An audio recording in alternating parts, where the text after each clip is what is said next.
Rotten Tomatoes is top 10 movies of the aughts, based on the perspective of a 47-year-old who saw many of them in the theaters. But first, and completely off topic, did you become who you are because of your face? Or did your face become who you are? Like a person with a really ugly smile, maybe they grow up to learn to never smile. For example, say Anthony Hopkins or John Malkovich. They have villainous faces. So does that shape their personality? Because they realize they do look threatening, so they act that way. Like if you have a smile that melts the whole room, then maybe you just become a nice guy that smiles all the time because it always works. And then you just become a nice guy. But back to the subject. Number 10, Spirited Away. By some, I think, Japanese guy. Appreciated mainly because of the beauty, its aesthetic, right? The way the animation is drawn, the way it's considered to be very beautiful. I found it very boring. Of course, I don't think any of these movies belong on the top 10 list. It relies on a certain, I think, Japanese sort of culture, Japanese beliefs, Japanese spirituality. So it's very hard to relate to this movie and story. It's quite grotesque at times, and I think it would scare the living shit out of children. Critics are so out of touch. Movie critics. Number 9, City of God. Oh, by the way, Spirited Away was made in 2001. City of God was made in 2002. A beautifully shot, morally vacant thrill ride. A really dumb bouncer at a nightclub that I once worked at recommended it, saying it was like the greatest movie ever. Yeah, it glamorizes gang violence, and I guess it poses as being deep, and I guess for a bozo like the really dumb bouncer, macho bouncer, idiot that we all really made fun of, for him that's that's deep. This movie struggles to evoke a lasting human connection. That's the best thing I can say about it.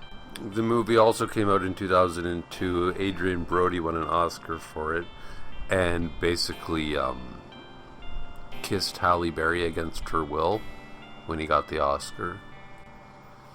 Directed by family-friendly Roman Polanski. I barely remember watching it.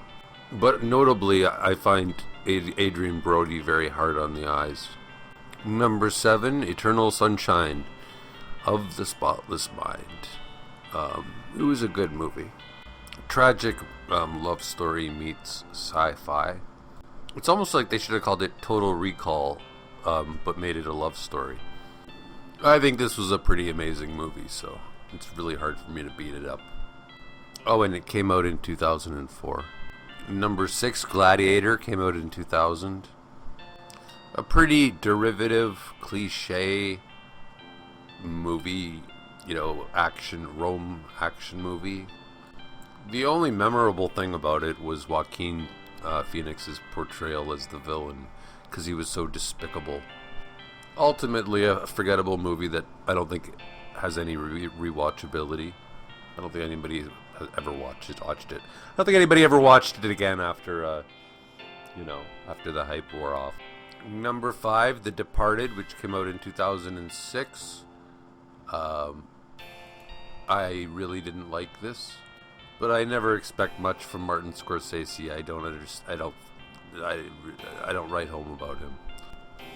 So it's about one guy who goes to, he's a member of the mafia, and he goes to the police academy to be the most amazing informant ever for the mafia. And then on the other hand, there's the other guy who's a police officer who spends years getting into the mafia. So, wow, what a great idea. I hate movies that are just basically clever little scenarios rather than having any substance whatsoever. I mean, it's sad. the majority of these movies so far, you know. I know I watched them, but I just can't remember anything because they were so uninteresting. Number 4, There Will Be Blood, which came out in, 2007? I'd say this is like the most overrated movie. This might meet the top 10 list of most overrated movies of all time. It is not about anything. There's no story, there's no nothing. It's just pure weirdness for the sake of weirdness.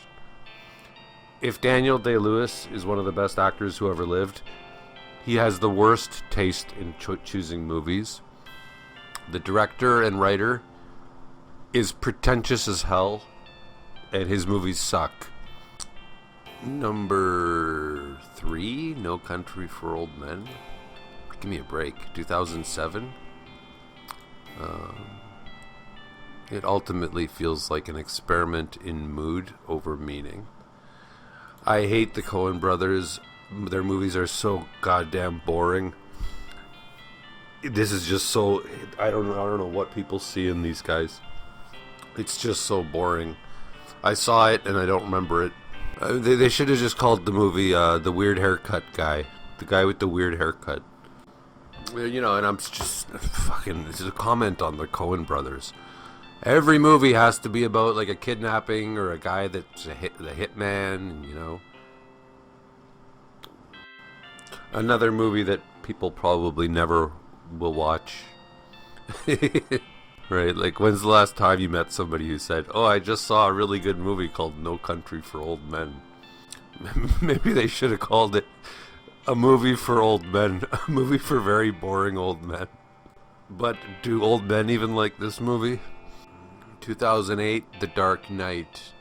I saw this when it was in the theater on opening night at midnight.